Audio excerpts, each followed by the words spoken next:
आका मेरी तस्कीन जिगर तेरी सना है।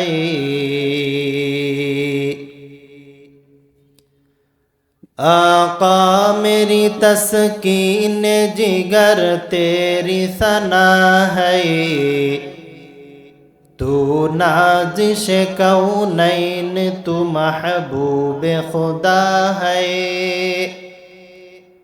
तू नाज़िश कौनैन तू महबूब खुदा है।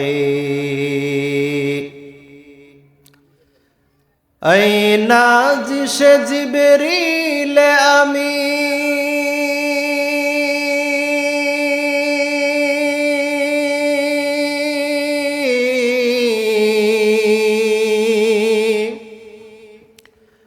ऐ नाज़िश जिब्रील अमी साहिब लौलाक तेरा ही अरक़ मिश्क ख़तन से भी मुअत्तर। तेरा ही अरक़ मिश्क ख़तन से भी मुअत्तर।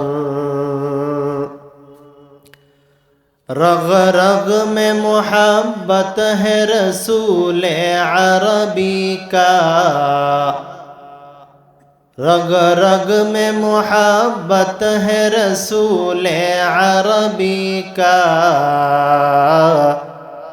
जन्नत की खज़ाइन में ये एक बैअ सलम है। जन्नत की खज़ाइन में ये एक बैअ सलम है। আল্লাহ রব্বুল আলামিনের মেহেরবানি যে আল্লাহ রব্বুল আলামিন আমাদেরকে জালিসুর রহমানের নিচে এসে বসে কিছু কথা বলবার ও শুনবার তৌফিক দান করেছেন।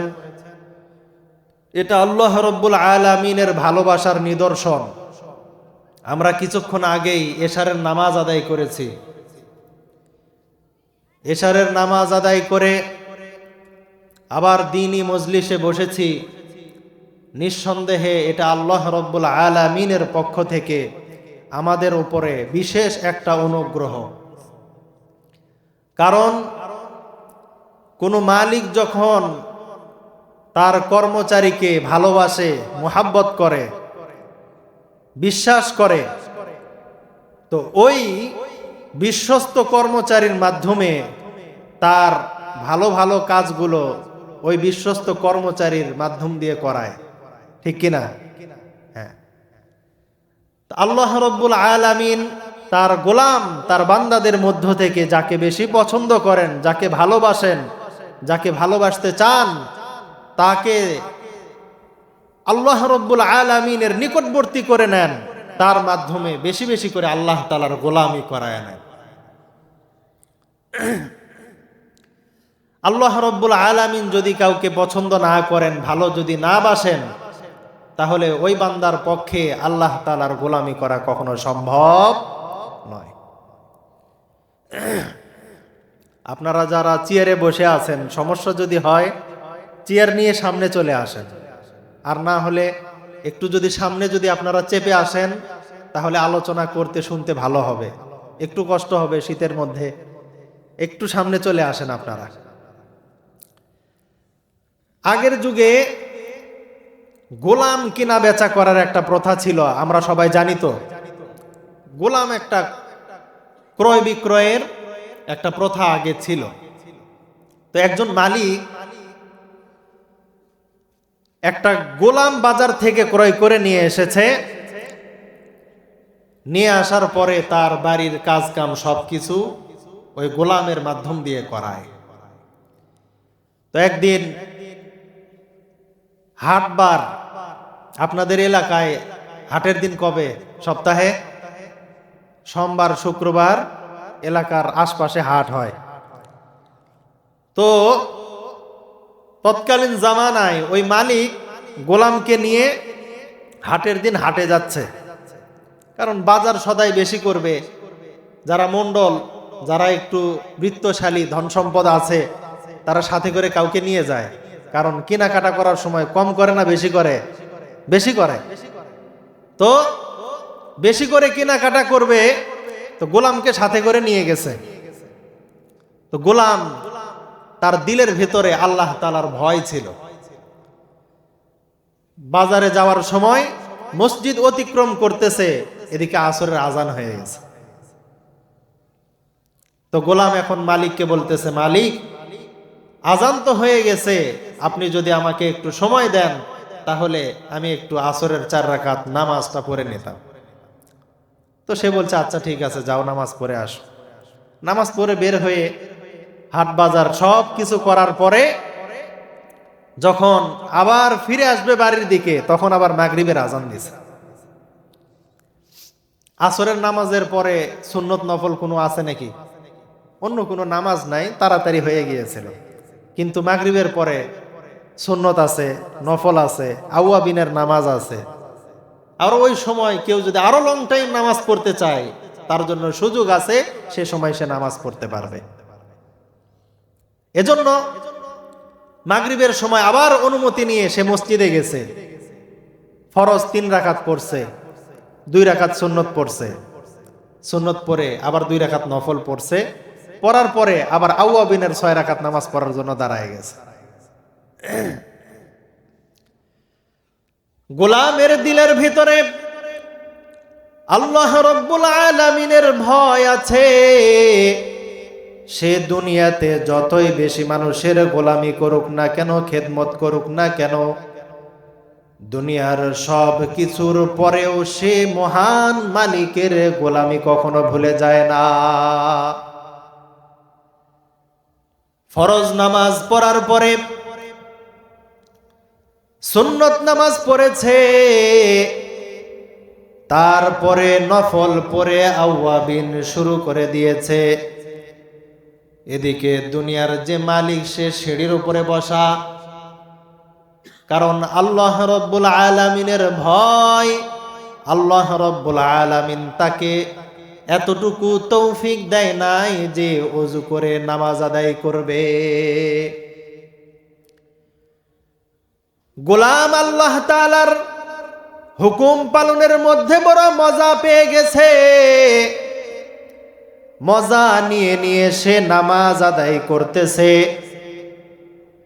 এদিকে মসজিদের সমস্ত মুসল্লিরা নামাজ আদায় করে করে বাড়ির পথে রওনা হয়েছে।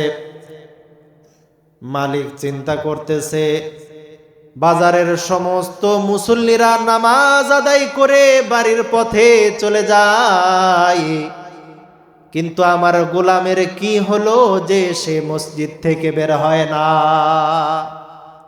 সে এখন ডাকতেছে, হে গোলাম, দুনিয়ার সমস্ত মানুষ বাজার থেকে মসজিদে এসে নামাজ পড়ে বের হয়ে যায়, তোমাকে কে বেঁধে রেখেছে যে তুমি বের হও না? দুনিয়ার মালিকের আওয়াজ যখন কানে গেছে, শোনার পরে নামাজ সংক্ষিপ্তভাবে শেষ করার পরে আজীব একটা জবাব দিয়েছে। জবাব শুনলে কোনো মানুষের দিলের ভেতরে যদি ঈমান থাকে, তাহলে তার ঈমানের কারণে দিলটা প্রকম্পিত হয়ে উঠবে। গোলাম বলতেছে, আপনি আমার দুনিয়ার সাময়িক মালিক, কিন্তু আমার একজন আসল মালিক আছে, যিনি আপনারও মালিক, আমারও মালিক, এই জমিনের মালিক, ওই আসমানের মালিক, তামাম কায়নাতের মধ্যে যত মাখলুক আছে সমস্ত মাখলুকের মালিক তিনি। সমস্ত মাখলুকের মালিক যিনি আমার রব,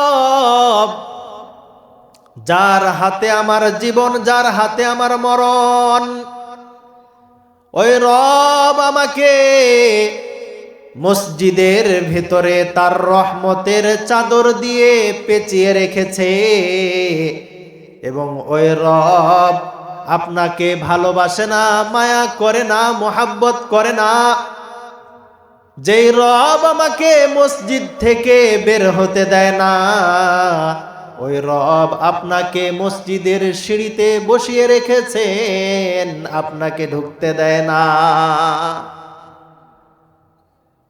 যে রব আপনাকে মসজিদের বাহিরে বসিয়ে রেখেছেন, তিনি আপনাকে ঢুকতে দিচ্ছেন না, সেই তৌফিক আপনার হচ্ছে না।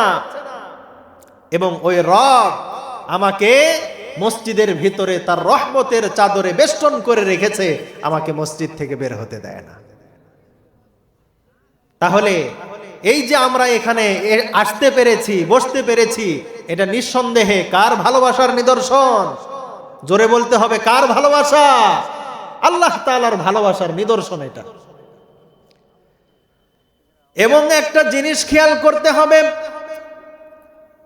দুনিয়ার গাড়ি আছে, বাড়ি আছে, ধন সম্পদ সব কিছু আপনার আমার কাছে আছে, কিন্তু আসমানের মালিকের সঙ্গে যদি আপনার আমার যদি সম্পর্ক না হয়, দুনিয়ার ক্ষণস্থায়ী এই জিন্দেগির সব কিছু আমার নিঃশ্বাস বের হয়ে যাওয়ার সঙ্গে সব কিছুর সাথে সম্পর্ক ছিন্ন হয়ে যাবে।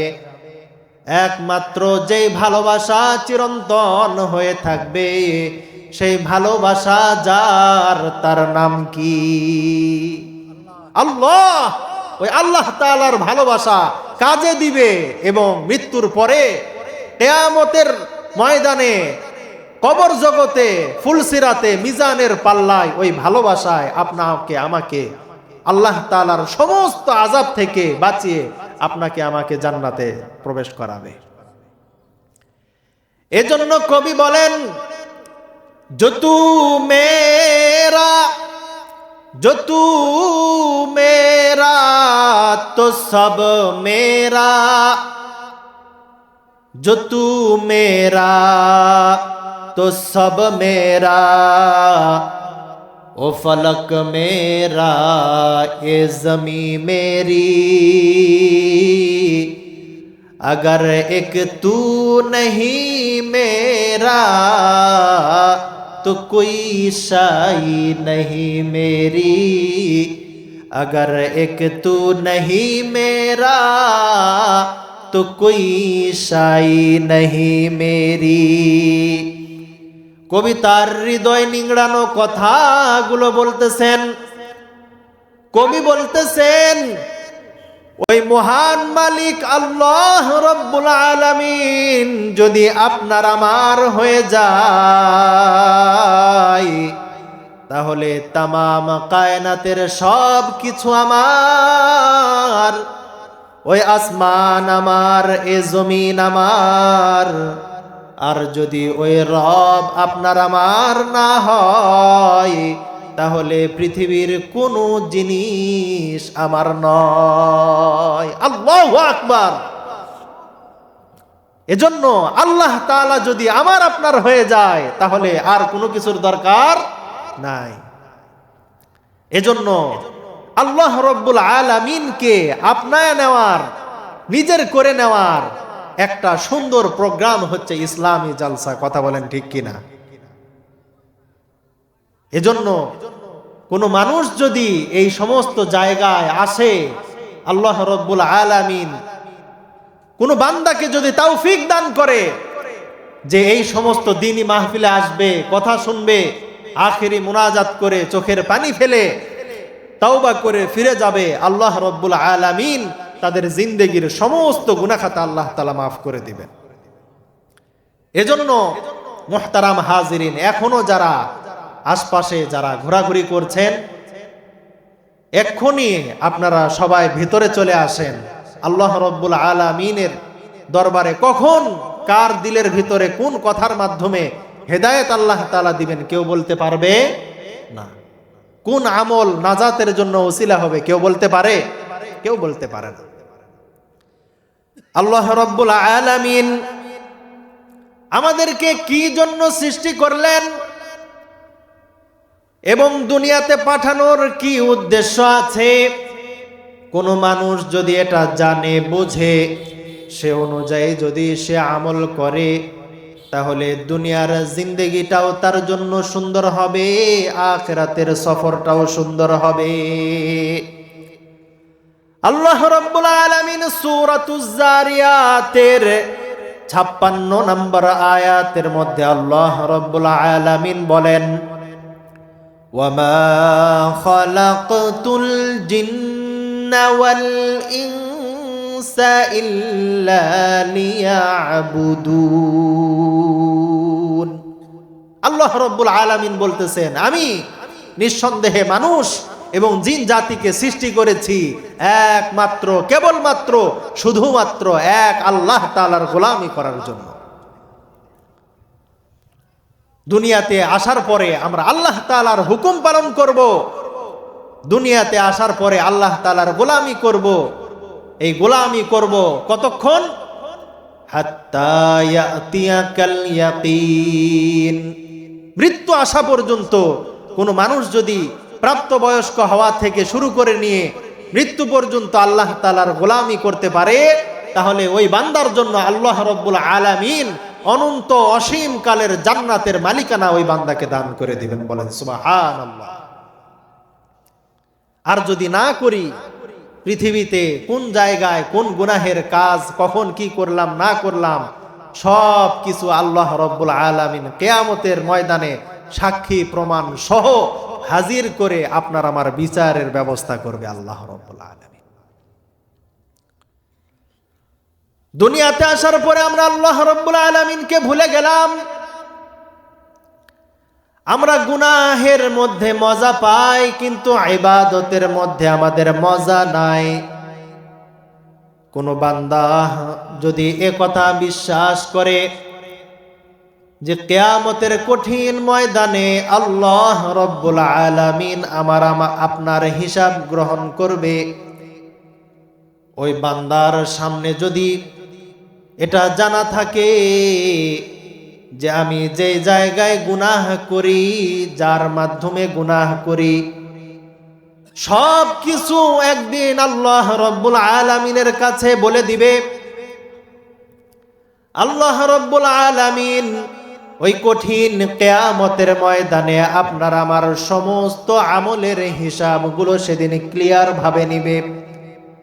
কোন মানুষ যদি নেক আমল করে সেটার হিসাব আল্লাহ তাআলা নিবেন। কোন মানুষ যদি বদ আমল করে, খারাপ আমল করে, ওই খারাপ আমলের হিসাব আল্লাহ রাব্বুল আলামিন নিবেন। যে শুধু এটাই শেষ কথা নয়, আল্লাহ রাব্বুল আলামিন সমস্ত সাক্ষী প্রমাণকেও হাসরের ময়দানে হাজির করবেন। আল্লাহ রাব্বুল আলামিনের কোরআন বলে কিয়ামতের ময়দানে বান্দার হিসাব নিকাশ নেওয়ার জন্য 8 প্রকারের সাক্ষী আল্লাহ রাব্বুল আলামিন হাসরের ময়দানে দাঁড় করাবেন। কয় প্রকার সাক্ষী? 8 প্রকার সাক্ষী। এই 8 প্রকার সাক্ষীর কথা আমরা ধারাবাহিক আলোচনা করব। কোনো মানুষের দিলের ভেতরে যদি এটা থাকে যে আল্লাহ রাব্বুল আলামিনের দরবারে এই সমস্ত বস্তু আমার জন্য সাক্ষী দিবে, তাহলে ওই বান্দার জন্য গুনাহ থেকে বেঁচে থাকা তার জন্য সহজ হয়ে যাবে। 1 নম্বর সাক্ষী হলো জমিন। যেই জমিনের উপরে দাঁড়িয়ে বসে শুয়ে শুয়ে হাঁটতে হাঁটতে কোনো বান্দা গুনাহ করবে, ওই জমিন আল্লাহ রাব্বুল আলামিনের কাছে বলে দিবে, আল্লাহ, ওই যে চুনিয়াপাড়ার কানপাড়ার অমুক ব্যক্তি, বাবার নাম অমুক, সে আমার উপরে বসে বসে দাঁড়িয়ে দাঁড়িয়ে শুয়ে শুয়ে হাঁটতে হাঁটতে গুনাহ করেছে, আপনি তারে ধরেন। সূরা জিলজালের মধ্যে আল্লাহ রাব্বুল আলামিন বলেন 4 নম্বর আয়াত, ইয়াউমা ইযিন তুহাদ্দিসু আখবারাহা। আল্লাহ রাব্বুল আলামিন বলেন কিয়ামতের কঠিন ময়দানে বান্দাকে যখন হাজির করবেন, হিসাব গ্রহণ করবেন, তার হিসাবগুলো যেন অ্যাকুরেট ভাবে হয়, মিথ্যা না হয়। সাক্ষী হিসেবে, এক নাম্বার সাক্ষী হিসেবে সেদিন দাঁড় করাবেন জমিনকে। জমিন বলে দিবে সেই খবর, যেই জমিনের উপরে মানুষ দাঁড়িয়ে বসে বসে হাঁটতে হাঁটতে শুয়ে শুয়ে গুনাহ করেছে, ওই জমিন আল্লাহ রব্বুল আলামিনের কাছে বলে দিবে, আল্লাহ আপনার এই বান্দা আমার উপরে থেকে এই গুনাহের কাজ করেছে। তাহলে কি আল্লাহ তাআলার আদালতে বাঁচার কোনো ধরনের সম্ভাবনা আছে? নাই। তবে আপনি বলবেন যে হুজুর জমিন সাক্ষী দিবে, আমি অস্বীকার করব। দুনিয়ার আদালতে করে না? দুনিয়ার আদালতে সাক্ষী দেয়, প্রমাণ যদি না থাকে তাহলে যে অপরাধী সে অস্বীকার করে যে না আমি এটা করি নাই। জমিন যখন আল্লাহ তাআলার কাছে বলবে, গুনাহগার বান্দা আল্লাহর কাছে বলবে, আল্লাহ অসম্ভব, আমি এই গুনাহ ওই জমিনের উপরে করি নাই। আল্লাহ রব্বুল আলামিন এজন্য আরো বাকি আরো 7টা সাক্ষী আছে না নাই? আরো 7টা সাক্ষী আছে। এক নাম্বার সাক্ষী যখন অস্বীকার করবে, আল্লাহ রব্বুল আলামিন সাথে সাথে বান্দার মুখের উপরে মোহর মেরে দিবে। সূরা ইয়াসিনের 65 নাম্বার আয়াতের মধ্যে বলেন, আল-ইয়াওমা নাখতিমু আলা আফওয়াহিহিম ওয়া তুকাল্লিমুনা আইদিহিম ওয়া তাশহাদু আরজুলুহুম বিমা কানু ইয়াকসিবুন। প্রথম নাম্বার, জমিনের সাক্ষী যখন অস্বীকার করা হবে, আল্লাহ রাব্বুল আলামিন ওই পাপিষ্ঠ বান্দার মুখের উপরে মোহর মেরে দিবে। হাতের জন্য জবান খুলে দিবে, হাত কথা বলে আল্লাহ তাআলার দরবারে সাক্ষী দিবে 2 নাম্বার সাক্ষী হিসেবে। 3 নাম্বার সাক্ষী হিসেবে সাক্ষী দিবে বান্দার পা, বলবে আল্লাহ আমি পায়ের মাধ্যমে তোমার এই বান্দা গুনাহ করার জন্য হেঁটে হেঁটে গিয়েছে। হাত বলবে আল্লাহ তোমার এই বান্দা অন্যায়ভাবে মানুষকে আমি হাতের মাধ্যমে আঘাত করেছে, অন্যায়ভাবে বেগানা নারীর হাত ধরে ধরে সে চলেছে আমার মাধ্যমে, অন্যায়ভাবে অফিসে বসে বসে সরকারের বেতনভুক্ত কর্মচারী অবৈধভাবে সিগনেচার করে করে ঘুষের টাকা আমার মাধ্যমে নিয়েছে, আমি হাতের মাধ্যমে নিয়েছে। আল্লাহ আপনার এই বান্দা আমার মাধ্যমে পাপের কাজ করেছে, আমি আপনার কাছে সাক্ষ্য দিচ্ছি। তাহলে 2 নাম্বার সাক্ষী হলো হাত, আল্লাহ রব্বুল আলামিনের কাছে এই হাত সাক্ষী দিবে। 3 নাম্বার সাক্ষী পা, আল্লাহ তাআলার কাছে সাক্ষী দিবে। এখন পৃথিবীতে তো অনেক মানুষ এরকম আছে, প্রতিবন্ধী, হাতও নাই পাও নাই, গড়ায় গড়ায় চলে। কোনদিন এরকম মানুষ আপনাদের চোখে পড়ছে? হ্যাঁ, আমার তো অনেক পড়ছে। আমার বাড়ি বগুড়া, মহাস্থান গড়ে গেলে দেখা যায় কত ধরনের মানুষ। আল্লাহ রব্বুল আলামিনের কাছে এই সমস্ত মানুষকে দেখে নিজেকে যে আল্লাহ রব্বুল আলামিন সুস্থ রেখে এই সমস্ত নিয়ামত দিয়েছেন, এটার জন্য শুকরিয়া আদায় করা দরকার। কারণ অনেক মানুষের হাত আছে কিন্তু চলে না, পা আছে কিন্তু পরিপূর্ণ নাই। আল্লাহ রব্বুল আলামিন আমাকে আপনাকে সক্ষমতা দিয়েছেন, হাত দিয়ে সঠিক কাজ করতে পারতেছি সঠিকভাবে, পা সঠিকভাবে চলতেছে, এটা আল্লাহ রব্বুল আলামিনের অনেক বড় একটা নিয়ামত। এরকম অনেক মানুষ থাকবে যাদের হাত নাই পা নাই, তাদের সাক্ষী দিবে কে? বলে আরো 5টা সাক্ষী বাকি আছে না নাই? আরো 5টা সাক্ষী বাকি আছে, 8টার মধ্যে কেবল 3টা গেল। আল্লাহ রব্বুল আলামিন সূরাতু হামিম আস-সাজদার 20 নম্বর আয়াতের মধ্যে আরো 3টা সাক্ষীর কথা এখানে বলেছেন। হাত্তা ইযা মা জাউহা শাহিদা আলাইহিম সামউহুম ওয়া আবসারুহুম ওয়া জুলুদুহুম বিমা কানু ইয়ামালুন। আল্লাহ রাব্বুল আলামিনের কাছে সেই দিন সাক্ষী দিবে মানুষের কান, সাক্ষী দিবে আর বলবে, আল্লাহ, আমি কানের মাধ্যমে সে অশ্লীল কথাবার্তা, অশ্লীল গান কানের মাধ্যমে শুনে শুনে সে গুনাহ করেছে, আমি কান তোমার কাছে সাক্ষ্য দিচ্ছি। কান কি আপনি আলাদা করে রেখে যেতে পারবেন? হ্যাঁ, কান সেদিন আল্লাহ তাআলার দরবারে সাক্ষী দিয়ে দিবে। ওয়া আবসারুহুম, মানুষের চোখ আল্লাহ রাব্বুল আলামিনের কাছে সাক্ষ্য দিবে। ওয়া জুলুদুহুম বিমা কানু ইয়ামালুন, মানুষের শরীরের চামড়া আল্লাহ রাব্বুল আলামিনের কাছে সাক্ষ্য দিবে। চামড়া যখন কথা বলবে, আল্লাহ, এই বান্দার সঙ্গে আমি ছিলাম, এই বান্দা এই গুনাহের কাজ করেছে, আমি সাক্ষ্য দিচ্ছি। মানুষ আশ্চর্য হয়ে যাবে, হায় রে, চামড়াও দেখি কথা বলে। আশ্চর্যান্বিত হয়ে বান্দা চামড়াকে লক্ষ্য করে বলবে, ওয়াকালু লিজুলুদিহিম লিমা শাহিদতুম আলাইনা, এই চামড়া, আজকে তুই আমার বিরুদ্ধে কেন সাক্ষী দিলি রে?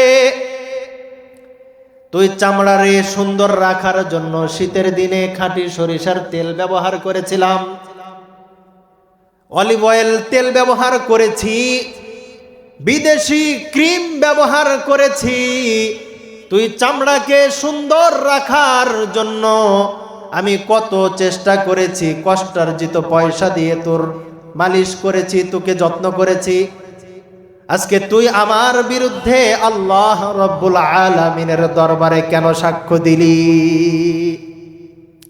আল্লাহ রাব্বুল আলামিনের নির্দেশে চামড়া তখন ওই পাপিষ্ঠ বান্দাকে বলবে, আনতাকানাল্লাহুল্লাযী আনতাকা কুল্লা শাই, যে আল্লাহ রাব্বুল আলামিন তোমার মতো মানুষকে কথা বলার জন্য শক্তি দিয়েছেন, আল্লাহ রাব্বুল আলামিন আমি চামড়াকেও আজকে জবান দান করে আদেশ করেছেন তুমি পাপিষ্ঠর বিরুদ্ধে সাক্ষী দেওয়ার জন্য।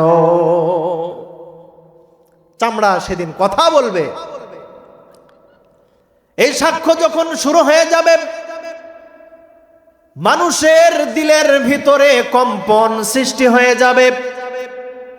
মানুষ চিন্তা করবে, হায় হায়, আমার হাত দেখি আমার বিরুদ্ধে সাক্ষ্য দেয়, পা আমার বিরুদ্ধে সাক্ষ্য দেয়, আমার কান আমার বিরুদ্ধে সাক্ষ্য দেয়, চোখ আমার বিরুদ্ধে সাক্ষ্য দেয়, শরীরের চামড়াও আমার বিরুদ্ধে সাক্ষ্য দেয়। আজকে আমি কোথায় যাব, কোথায় পালাবো?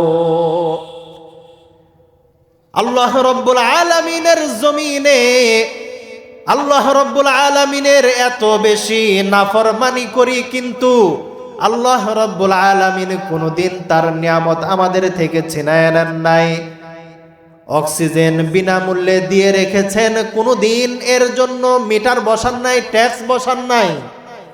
কখনো এ কথা বলেন নাই যে 20টা বছর হলো তুমি আমার নাফরমানি করো, তোমাকে আর জমিনে চলতে দিব না। সমস্ত নাফরমানিকে আল্লাহ রাব্বুল আলামিন গোপন রেখেছেন। গোপন রাখার পরেও আল্লাহ রাব্বুল আলামিন সমস্ত নিয়ামতের ভিতরে ডুবিয়ে রেখেছেন, নিয়ামত আমাদেরকে বন্ধ করে দেন নাই, নিয়ামত বন্ধ করে দেন নাই। তারপরেও আমরা আল্লাহ তাআলার নাফরমানি করতেই আছি, নাফরমানি আমাদের বন্ধ হচ্ছে না। তাহলে 6টা সাক্ষী গেল। কয়টা সাক্ষী? 1 নম্বরের থেকে আবার বলে দিই, এক নাম্বার সাক্ষী হলো জমিন, 2 নাম্বার সাক্ষী মানুষের হাত, 3 নাম্বার সাক্ষী হলো পা, 4 নাম্বার সাক্ষী মানুষের কান, 5 নাম্বার সাক্ষী মানুষের চোখ, 6 নাম্বার সাক্ষী মানুষের চামড়া, 7 নাম্বার সাক্ষী আল্লাহ রাব্বুল আলামিন সূরাতুল ইনফিতারের 11-12 নাম্বার আয়াতের মধ্যে বলতেছেন, কিরামান কাতিবিনা ইয়ালামুনা মা তাফআলুন। কিরামান কাতিবিন সম্মানিত ফেরেশতাদ্বয় তোমাদের সঙ্গে আছে। তোমরা কোন নেক আমল করো আর বদ আমল করো সব কিছুর ব্যাপারে তারা খবর রাখে, সব কিছু তারা জানে। ফেরেশতারা কিয়ামতের ময়দানে আল্লাহ রাব্বুল আলামিনের আদালতে দাঁড়িয়ে বলবে, আল্লাহ, ওই বান্দা এই সমস্ত গুনাহ খাতা করেছে, এর বিরুদ্ধে আমরাও সাক্ষ্য দিচ্ছি। কিরামান কাতিবিন নিষ্পাপ ফেরেশতারা আপনার আমার বিরুদ্ধে আল্লাহ তাআলার দরবারে সাক্ষী দিবেন। 7টা সাক্ষী চলে গেল, আসল সাক্ষী এখনো বাকি। আসল সাক্ষী কি? আসল সাক্ষীর কথা বলার সময় আল্লাহ রাব্বুল আলামিন ভিন্নভাবে বলেছেন। আসল সাক্ষী হচ্ছে বান্দার আমলনামা। সূরাতুল কাহফের 49 নম্বর আয়াতের মধ্যে আল্লাহ রাব্বুল আলামিন বলেন, ওয়াবুদিআল কিতাব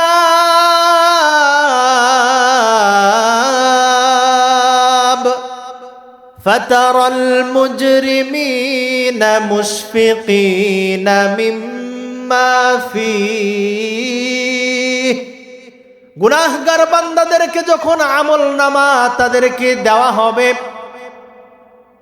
হাসরের ময়দানের অবস্থাটা আল্লাহ রাব্বুল আলামিন এমন করবেন।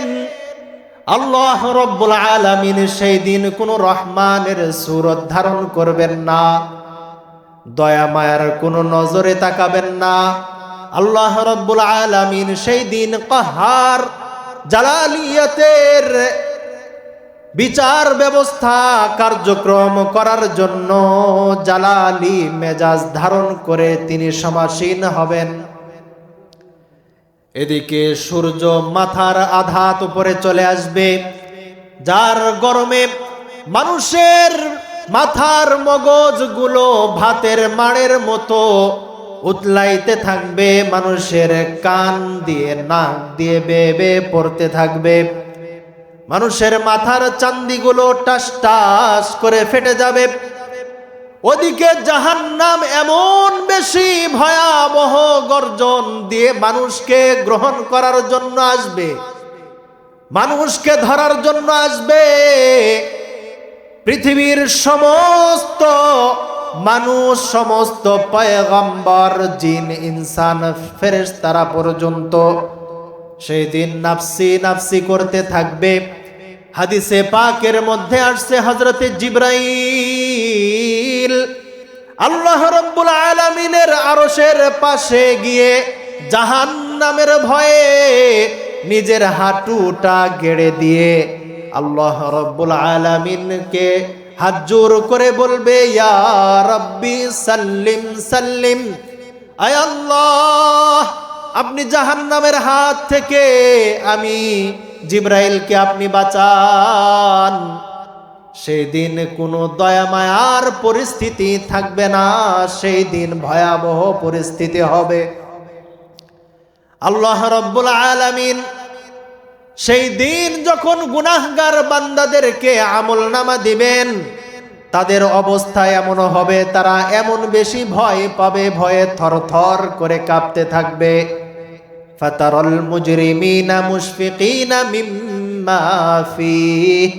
আল্লাহ রাব্বুল আলামিন বলেন, সেই দিন তোমরা দেখবে গুনাহগার বান্দারা ভয়ে থরথর করে কাঁপতেছে।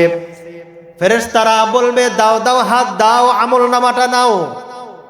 ডান হাত পাতাবে, ডান হাতটা আগিয়ে দিবে, বলবে না না, ডান হাতে নয়, তোমাদের বাম হাত দাও। বলবে বাম হাত দিলাম, বলবে এমন ভাবে নয়, তোমাদের বাম হাতটাকে পিছনের দিকে নাও।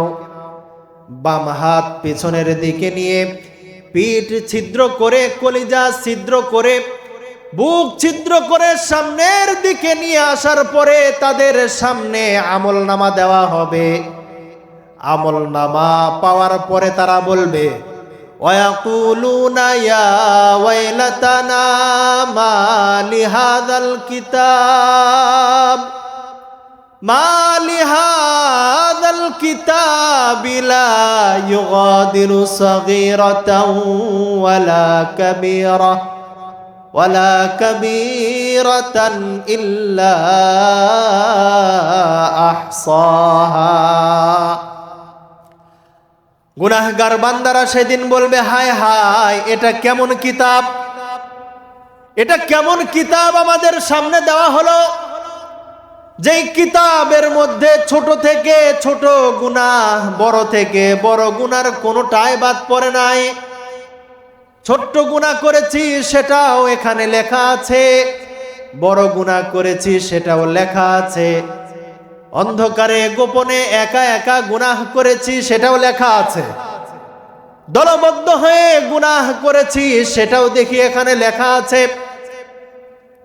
তখন ওই সমস্ত বান্দারা ভীত সন্ত্রস্ত হয়ে যাবে, কাঁপতে থাকবে, আরে কথা বলতে থাকবে, হায় হায় আফসোস, এটা কেমন কিতাব, যে কিতাবের মধ্যে ছোট বড় কোনো গুনাহ বাদ পড়ে নাই, কোনো গুনাহ বাদ পড়ে নাই। এখন যাব কোথায়? গুনাহগার বান্দাদের যখন বাম হাতে আমলনামা দেওয়া হবে তখন তারা আফসোস করে করে কি বলবে? আল্লাহ রাব্বুল আলামিন সূরাতুল হাক্কাহ এর মধ্যে এগুলো কথাগুলো বর্ণনা করে দিয়েছেন। সূরাতুল হাক্কাহ এর 25 থেকে 32 নম্বর আয়াত পর্যন্ত বিস্তারিত বলেছেন। গুনাহগার বান্দারা আমলনামা বাম হাতে পাওয়ার পরে বলবে, ওয়া আম্মা মান উতিয়া কিতাবাহু বিশিমালিহি, বাম হাতে আমলনামা পাওয়ার পরে বলবে, ফায়াকুলুনা ইয়া ওয়াইলাতানা লাম ইয়া লাইতানি লাম উতা কিতাবিয়া, হায় হায় আফসোস, আজকে আমাদেরকে যদি আমলনামা না দেওয়া হতো, ওয়ালাম আদরি মা হিসাবিয়া, আমাদের আজকে যদি হিসাব না নেওয়া হতো, ইয়া লাইতাহা কানাতিল কাদিয়া, হায় আমাদের জানা নাই আজকে আমাদের কি বিচার হবে যদি বিচার না হতো। যদি বিচার না হতো, কবরের জগৎটাই যদি আমাদের জন্য শেষ হয়ে যেত, আজকে যদি বিচার যদি না হতো তাহলে কতই না ভালো হতো। আমরা জানি না আমাদের কি বিচার হবে, কি বিচার হবে আমরা তো জানি না।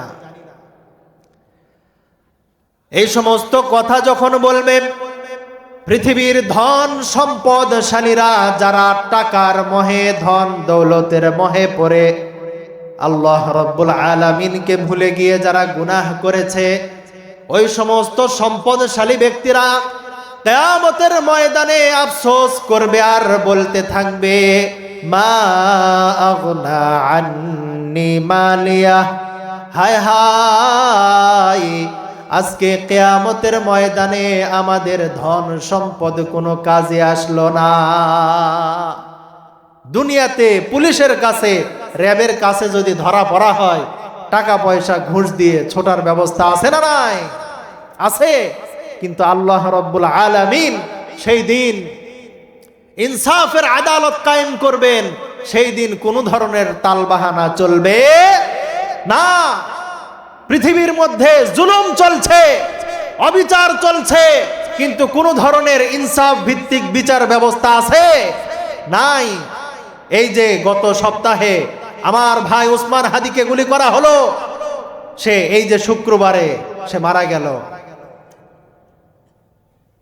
আমার দেশে এত ধরনের বাহিনী থাকার পরেও আসামি নাকি পালিয়ে বর্ডারের ওই পারে চলে গেছে, কিন্তু আমার দেশের বাহিনীর কোনো খোঁজ খবর নাই। কিন্তু কিয়ামতের কঠিন ময়দানে আল্লাহ রাব্বুল আলামিন সমস্ত আসামিকে কাঠগড়ায় দাঁড় করিয়ে ইনসাফ ভিত্তিক বিচার ব্যবস্থা করবে। সমস্ত বিচার সেদিন করবেন আল্লাহ রাব্বুল আলামিন। মানুষ যখন গুনাহ করে, আল্লাহ রাব্বুল আলামিনকে যখন ভুলে যায়, আল্লাহ রাব্বুল আলামিন যেন মায়া করে করে মানুষকে ডেকে ডেকে বলতে থাকে, ইয়া আইয়ুহাল ইনসান,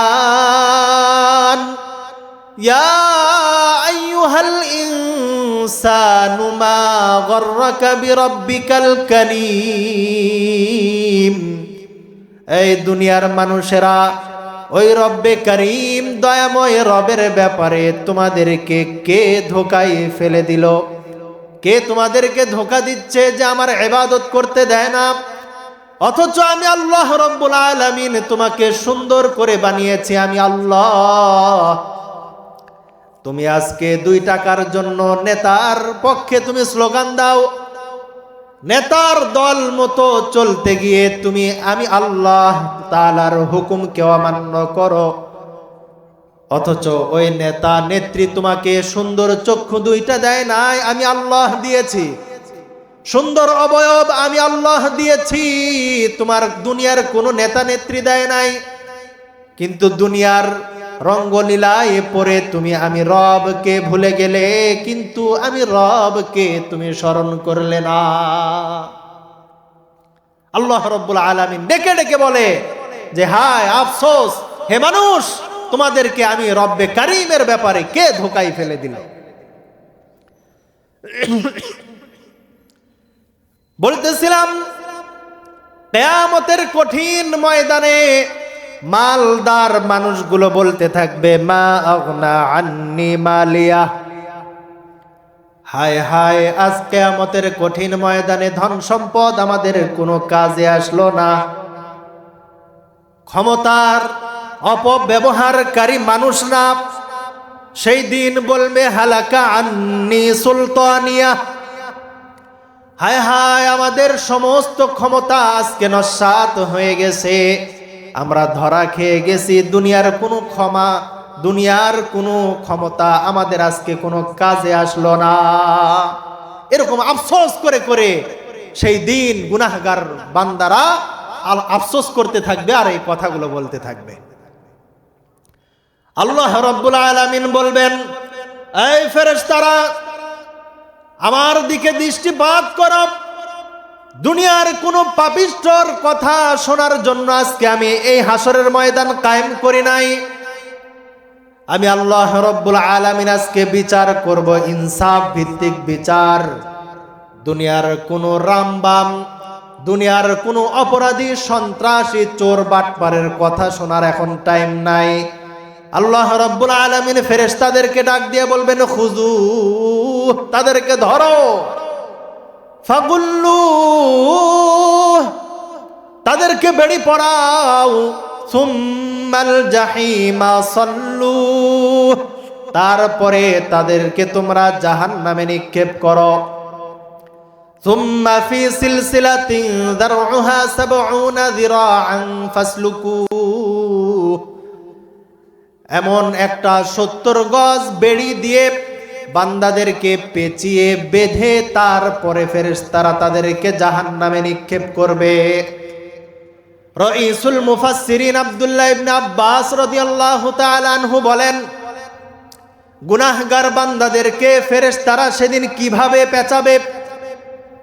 বলবে, সেদিন বেড়ির এক মাথা নাকের ছিদ্র দিয়ে ঢুকিয়ে মানুষের পেছনের রাস্তা দিয়ে বের করে তাদেরকে টাইট করে বেঁধে টেনে টেনে তাদেরকে জাহান্নামে নিয়ে যাওয়া হবে। সেই দিন আল্লাহ রাব্বুল আলামিন এমন কঠিন বিচার ব্যবস্থা তৈরি করবেন, সেই দিন কোনো অপরাধী পালানোর কোনো সুযোগ থাকবে না। সেই দিন আর কোনো পালানোর সুযোগ থাকবে না, সেদিন ধরা খেয়ে যেতে হবে। এখন আমাদের কি করার? নফসের ধোঁকায় পড়ে আমরা, শয়তানের ধোঁকায় পড়ে আমরা তো গুনাহ করে ফেলেছি। আমরা এখন কি করব? আল্লাহ রাব্বুল আলামিন আমাদের মতো গুনাহগার বান্দাদের উপরে রহম করার জন্য আপনার আমার পয়গম্বর জনাবে মুহাম্মাদুর রাসূলুল্লাহ সাল্লাল্লাহু আলাইহি ওয়াসাল্লামকে ডাক দিয়ে বলতেছেন, কুল ইয়া ইবাদিয়াল্লাযীনা আসরাফু আলা আনফুসিহিম লা তাকনাতু মির রাহমাতিল্লাহ ইন্নাল্লাহা ইয়াগফিরুয যুনুবা জামিআ। আচ্ছা, ঠিক আছে।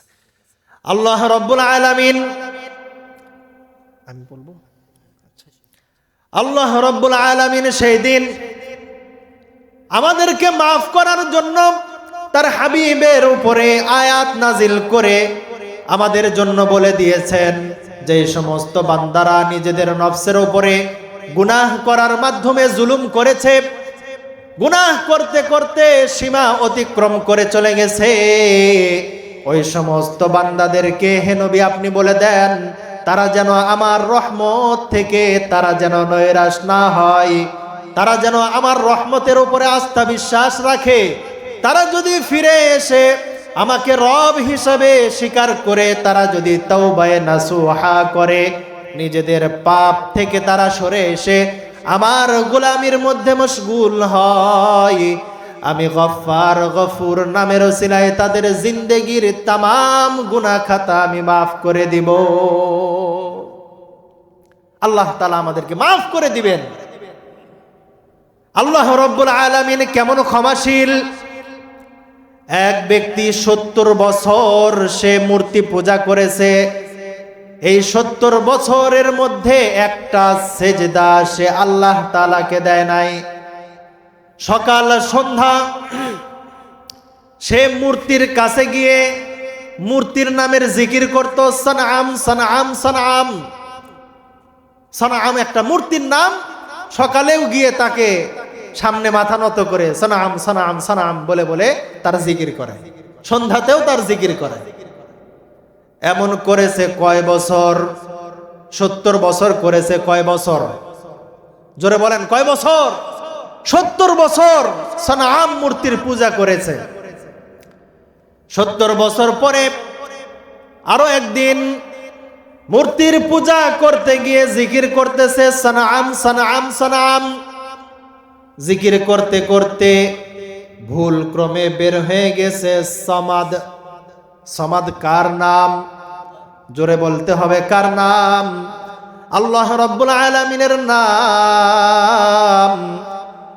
ওই 70 বছরের আসামি মূর্তি পূজারীর মুখ থেকে বের হয়ে গেছে সমাদ। আল্লাহ রাব্বুল আলামিনের পক্ষ থেকে গায়েবী আওয়াজ সাথে সাথে চলে এসেছে। আল্লাহু আকবার বলেন। গায়েবী আওয়াজ চলে এসেছে। আল্লাহ রাব্বুল আলামিন ডেকে ডেকে বলতেছে, আয় বান্দা, তোকে সৃষ্টি করার পর থেকে আজ 70 বছর যাবত আমি রহমতের নজরটা তোর জিহ্বার দিকে দিয়ে তাকিয়ে রইছি। কোন দিন তুই আমাকে রব বলে ডাক দিবি? আজকে আমি রবকে তুই যখন ডেকেছিস, আমি তোর ডাকে সাড়া দিয়ে দিলাম। আমি রব তোর ডাকে সাড়া দিয়ে দিলাম। সে বলতেছে, তুমি কে? এতদিন সানআম বলে বলে ডাকলাম, 70 বছর কোনো জবাব পাইলাম না। আজকে একদিন একবার বলেছি সমাদ, আর তুমি উত্তর দাও। বলে, আমি সে রব্বে কারিম, তোমার সৃষ্টিকর্তা, আমি তোমাকে সৃষ্টি করেছি। আমি তোমার দিকে ওই 70 বছর ধরে তাকিয়েছিলাম। কোন সময় তুমি দুনিয়ার মাখলুকের ইবাদত ছেড়ে আমি রবকে রব বলে ডাক দিবে? আমি তোমার দিকে তাকিয়ে আছি। 70 বছরের মূর্তি পূজারীর মতো তো আমরা না, অন্তত গুনাহগার, কিন্তু মূর্তি পূজারী তো না। তার দিকে যদি আল্লাহ রাব্বুল আলামিন তাকিয়ে থাকে, তার একটা ডাকের সাড়া যদি আল্লাহ তাআলা দেন, আমরা তো মুমিন, আমরাও যদি তওবা করে আল্লাহ তাআলাকে ডাকি, আল্লাহ তাআলা সাড়া দিবেন কি দিবেন না? দিবেন। ডাকতে জানি না রে আল্লাহ,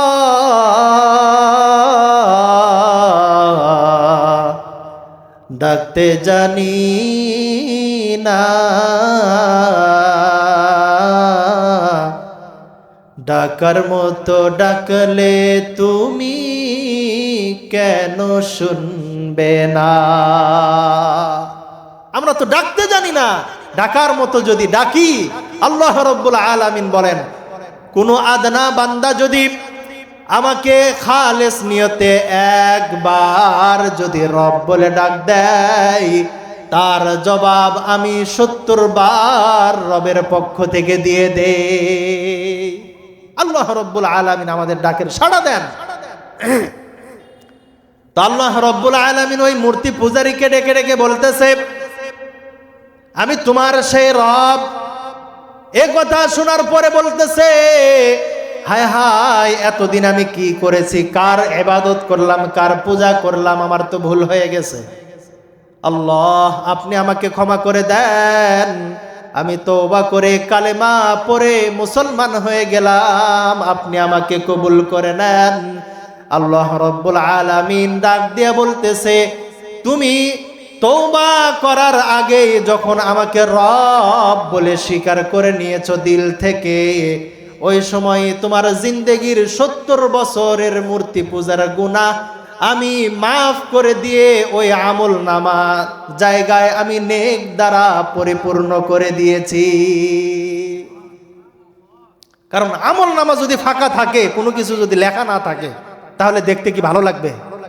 মনে করেন যে এখানে শুরুতে 2 লাইন লেখা, মাঝখানে ফাঁকা, আবার শেষে 2 লাইন লেখা, দেখতে ভালো লাগবে না? পুরোটা যদি সুন্দর করে লেখা থাকে তাহলে ভালো লাগবে। আল্লাহ রাব্বুল আলামিনের কাছে কোনো মানুষ যখন